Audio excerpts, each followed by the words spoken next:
Hi అండి, నా పేరు మాధవి. గుంటూరు నుంచి మాట్లాడుతున్నాను. నేను వచ్చేసి దీన్ని హిమజోమా ప్రాబ్లం అంటారు. 2 బోన్స్ మధ్యలో ఇలా బ్లడ్ క్లాట్స్ అవుతాయి.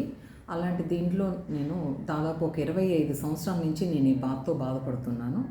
నాకు ఇప్పటి వరకు దీని మూలంగా నాకు ఓన్లీ ఈ రైట్ హ్యాండ్ మాత్రమే 7 సర్జరీస్ అయినాయి. స్పైనల్ సర్జరీ అయింది, స్టమక్ మీద ఒక 3 సర్జరీలు, అట్లా టోటల్ ఒక 11 సర్జరీస్ దాకా జరిగినాయి.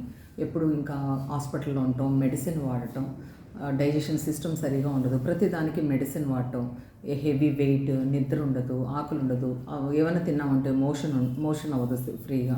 ఇలా ప్రతి ఒక్క ప్రాబ్లంతో ఇబ్బంది పడుతూ దాదాపు నేను 15 నుంచి 20 మెడిసిన్ వరకు వాడుతూ ఉండేదాన్ని. 1 మంత్ బ్యాక్ ఈ న్యూట్రిషన్ ఫుడ్ నా వెల్నెస్ కోచ్ అంజిరెడ్డి గారు నాకు పరిచయం చేశారు. నేను ఇది తీసుకోవటం మొదలుపెట్టిన దగ్గర నుంచి మెల్లమెల్లగా నాకు నా హెల్త్లో మార్పులు రావటం జరుగుతూ ఉంది. కొంచెం కొంచెంగా నా మెడిసిన్ ఒక్కొక్కటి డాక్టర్ సలహాతో ఒక్కొక్కటి వదిలేస్తూ నేను నా హెల్త్ని కొంచెం కొంచెంగా రికవర్ అవుతూ వస్తున్నాను. నాకు హెల్త్ పరంగా చాలా బాగుంది. నిద్ర చాలా బాగా పడుతుంది. Thank you.